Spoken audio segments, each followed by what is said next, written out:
Selamat pagi teman-teman sekalian. Pada kesempatan ini kita akan membahas pemikiran dari Ernesto Laclau.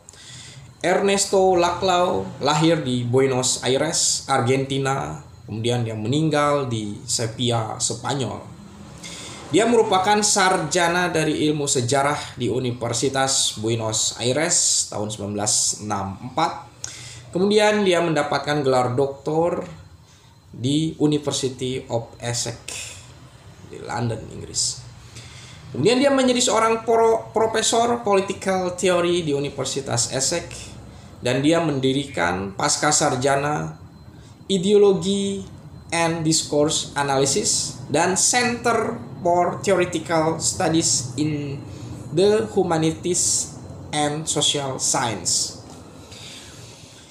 Pemikiran dari Ernesto Laclau tentu saja adalah pemikiran yang membahas mengenai politik, peristiwa politik, ideologi politik, dan reinterpretasi terhadap pemikiran Marxisme. Dia menjelaskan tentang populisme.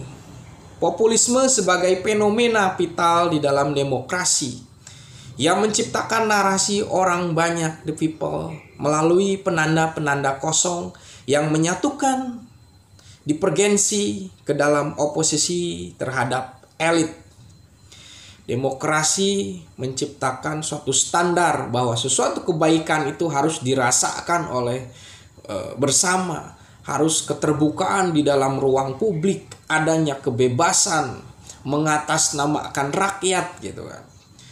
Kemudian suatu kepuasan, dukungan dari rakyat menjadi sesuatu yang fenomena penting di dalam demokrasi atau suatu standar yang penting di dalam demokrasi.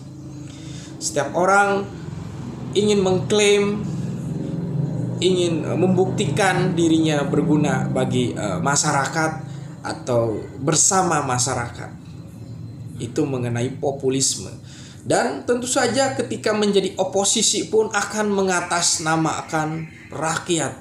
Rakyat bersama kami gitu kan, memantau atau mengawasi suatu rezim politik.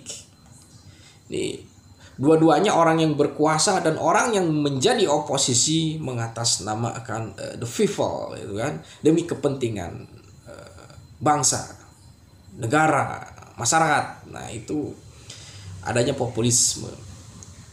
Kemudian pemikiran Laclau mengenai post-Marxisme. Ini adalah reinterpretasi mengenai pemikiran Marxisme atau Science Marx. Jadi Marxisme itu sebagai suatu ilmu karena memiliki metode, memiliki metodologi dan bisa dipraktekkan. Bukan suatu praktek mistik. Jadi menurut Laclau dan Chantal Mouffe, dia menolak determinisme ekonomi Marx. Jadi bagi pengkaji Marxisme, ekonomi sebagai basis struktur yang bisa menggerakkan, bisa melakukan perubahan, penopang suprastruktur, penopang budaya, politik, ekonomi, sosial, agama. Ekonomi menjadi sangat dasar gitu kan. Karena persoalan ekonomi orang bisa bergerak, misalnya karena pajak dinaikkan jadi 250%, masyarakat pati bergerak gitu kan. Ini persoalan ada ekonomi. Tapi di sisi yang lain relasi antara ekonomi, budaya, politik itu menjadi suatu pertimbangan di dalam perubahan sosial. Menurut Laclau,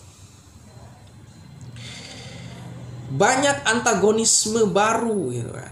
Antagonisme itu mereka yang memantau, kritis, melakukan protes terhadap kebijakan suatu rezim.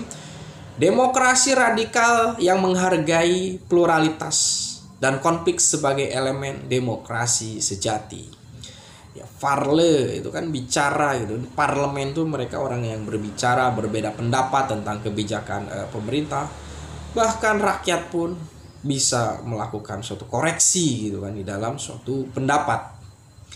Jadi antagonisme itu mereka yang berbeda pendapat, yang protes, yang ingin mengkritisi suatu rejim.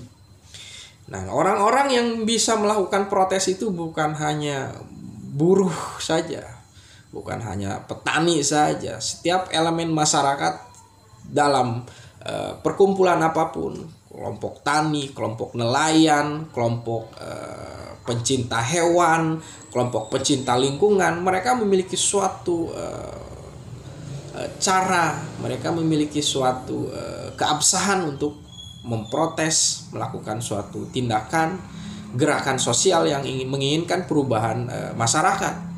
Itu misalnya komunitas bikers peduli